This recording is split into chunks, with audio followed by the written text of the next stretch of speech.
चुका हूँ लेकिन किसी ने अभी तक दिया नहीं। तो उस शख्स ने कहा कि कहाँ का गोश्त मांगा? तो उसने कहा ये तो नहीं कहा सिर्फ इंसान का थोड़ा सा गोश्त ले आओ। तो उसने कहा जाओ छुरी लेके आओ, और वो छुरी लेके आए और उसने अपने जिस्म के हर हिस्से से गोश्त निकाल के जनाब मूसा को दे दिया कि अल्लाह ने ये वजाहत नहीं हुई कि कहाँ का चाहिए। और वो गोश्त लेके जब जनाब मूसा अल्लाह की बारगाह में पहुँचे कि परवरदिगार मैं आ गया हूँ, तो अल्लाह ने कहा कि भाई मूसा इतना वक्त क्यों लग गया? तो कहा कि मैंने सबसे कहा लेकिन किसी ने गोश्त नहीं दिया। कहा फिर ये कहाँ से मिला? कहा ये उसी शख्स ने कि जिसने जरिए से तुमने उसकी दुआ कबूल की थी, उसी ने तेरी बारगाह में ये गोश्त अपना भेजा है। तो कहा मूसा बस समझ लो, मैंने जब तुमसे कहा था कि मुझे इंसान का गोश्त चाहिए है, तो क्या तुम उसी वक्त अपना गोश्त नहीं पेश कर सकते थे जो तुम इतना वक्त दूसरे इंसानों से मांगने में गुजार दिया? क्या तुम यहीं खड़े खड़े जैसे उसने अपना गोश्त दे दिया फौरन, तुम अपने जिस्म का गोश्त नहीं दे सकते थे? वो मेरी राह में अपनी जान को कुर्बान करने का जज्बा रखता है, लिहाजा मैंने उसके जरिए से दुआ को कबूल कर लिया और उसे औलाद अता कर दी।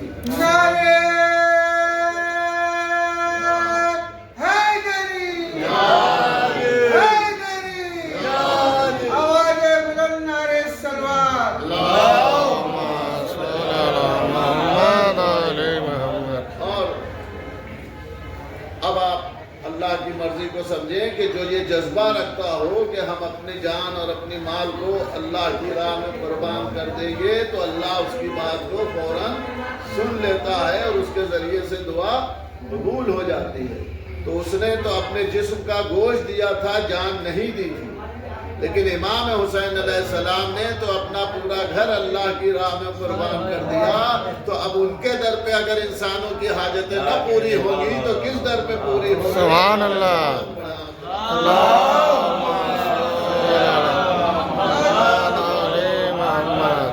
और ये दर है आपके सामने खुला हुआ है, न किसी हवाले की जरूरत है, न किसी दलील की जरूरत है। हर इंसान बैठा हुआ इस बात का गवाह है कि आका क्या अता करते हैं और सबको अता होता है। वो कुछ नहीं जानते, किसी से भी सुन लिया कि वहाँ चले जाओ तो तुम्हारी परेशानी दूर हो जाएगी, और वो कुछ नहीं जानता है, रास्ता भी नहीं जानता है कि हुसैन टेकरी कहाँ है, लेकिन उसको जब जरिया बनता है तो यहाँ पहुँच जाता है। तो जब पहुँच जाता है तो दुनिया की भी हाजतें पूरी हो जाती हैं और आखिरत की भी हाजत पूरी हो जाती है। एक सलावत पढ़ना।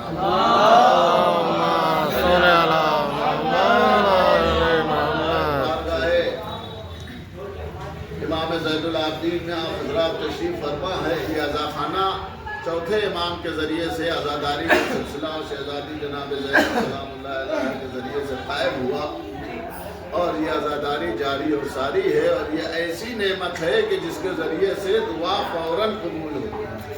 जब आप इमाम हुसैन के गम में गिरिया करते हैं तो अल्लाह आपके सारे गुनाहों को माफ़ कर देता है, और जब गुनाह माफ़ हो जाते हैं तो रहमत इलाही का नुज़ूल आपके ऊपर होने लगता है। और यही वजह है कि एक चाहने वाला बारगाह इमाम ज़ैनुल आबिदीन में हर साल मुलाकात के लिए आता था, तो अपने साथ कुछ न कुछ तोहफा लाता था और इमाम की बारगाह में पेश करता था। कई साल के बाद उसकी ज़ौजा ने कहा कि तुम इमाम के लिए तो तोहफा ले जाते हो, लेकिन कभी इमाम ने तुम्हें कोई तोहफा नहीं दिया। तो वो तड़प गया, कहा कि ऐसी बातें न करो, और उसकी ये बात रह गई और वो चला सफ़र के लिए। और जब इमाम की बारगाह में पहुंचा, सलाम अर्ज़ किया और अपनी ज़ौजा का सलाम अर्ज़ किया, तो इमाम ने उससे पहले कुछ और कहने के कहा कि ये पानी जो है उठा लाओ और ये तसला उठा लाओ। और वो तसला लेके आया और पानी लेके आया। इमाम ने इरशाद फरमाया कि मेरे हाथों पर डालो, और उसने हाथों पे जब पानी डाला तो पानी तश्त में गिरा। तो उससे पूछा कि बताओ तश्त में क्या है? कहा कि मौला आपके हाथ का धोवन है, अभी जो हमने आपके हाथ में पानी डाला था वो इस तसले में मौजूद है। तो इरशाद फरमाया नहीं, गौर से देखो, ये ज़मर्रुद है। और उसने जब देखा तो ज़मर्रुद यानी पन्ना जिसे आप कहते हैं, वो जवाहर मौजूद था। इसी तरीके से 7 मरतबा उससे इमाम ने पानी अपने हाथ के ऊपर डलवाया और उससे जो बूंदें गिरी और इमाम ने कहा कि याकूत है, मोती है, यानी जिस जिस जवाहर का नाम लेते गए इमाम, वो जवाहरात 7 तरीके के उस तश्त में भर गए। और जब वो भर गए तो इमाम ने कहा कि जाओ ये अपनी ज़ौजा को दे देना। वो तड़प गया, कहा उसे माफ़ कर दीजिए, उसे आपकी मारिफत नहीं थी। उसने ऐसी बात कह दी, कहा नहीं, उसने ख्वाहिश की थी कि हम भी उसे कुछ दे, तो ये ले जाके हमारी तरफ से उसे दे देना। तो ये है दर इमामत। यहाँ से अगर आप दिल से कुछ मांगेंगे तो इतना मिल जाएगा कि आपके साथ साथ जो आपके चाहने वाले हैं उनका भी दामन भर जाएगा। और यही वजह है कि जब आप मजलिस हुसैन में आ जाते हैं तो अपने लिए या जिस चाहने वाले के लिए भी दुआ करते हैं, उसकी दुआ पूरी हो जाती है। और जब आप इमाम हुसैन अलैहिस्सलाम की क्रिया करते हैं तो उसका शरफ ये है इस आंसू का कि इसकी कीमत कोई नहीं लगा सकता। रवायत में मौजूद है कि रोज़े महशर कि जब सबका हिसाब व किताब का दिन होगा और सब दरबार सज जाएगा और शहजादी कौनैन तशरीफ ले आएंगी, तो एक मलक ये जो हमारे और आपके आंखों से आंसू निकलते हैं इनको लेके आएगा और ये ऐसे चमक रहे होंगे कि तमाम अहले महशर की आंखें जो है वो उस पर टिक नहीं पा रही होंगी। और वो मलक जाएगा जनाब आदम से लेके जनाब ईसा तक कि बताइए आप इसे पहचानते हैं? सब कहेंगे कि नहीं, हमने ऐसा गौहर तो आज तक देखा ही नहीं। फिर वो रसूल खुदा के पास आएगा और रसूल खुदा कहेंगे कि हाँ मैं जानता तो हूँ, लेकिन हक है मेरी बेटी फातिमा ज़हरा का कि वो इसकी फजीलत को बयान करे। और जब वो ले जाया जाएगा आपके सामने तो आप कहेंगी कि परवरदिगार ये वो आंसू है कि मेरे हुसैन के गम में बहाया, जिसकी आंख से भी आंसू निकला है उसकी नजात फरमा दे।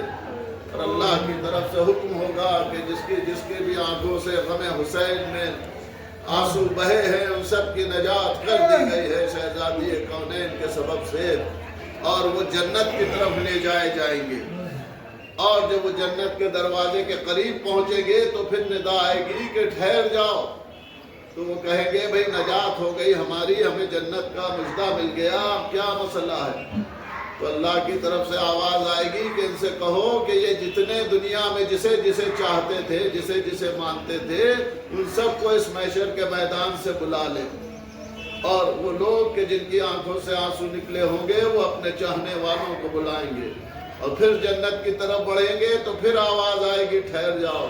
तो लोग कहेंगे कि अब क्या मसला है? फिर वो जो जमा हुए लोग होंगे, कहा जाएगा कि इनसे भी कहो कि ये दुनिया में जिसे जिसे चाहते थे उसे बुला ले।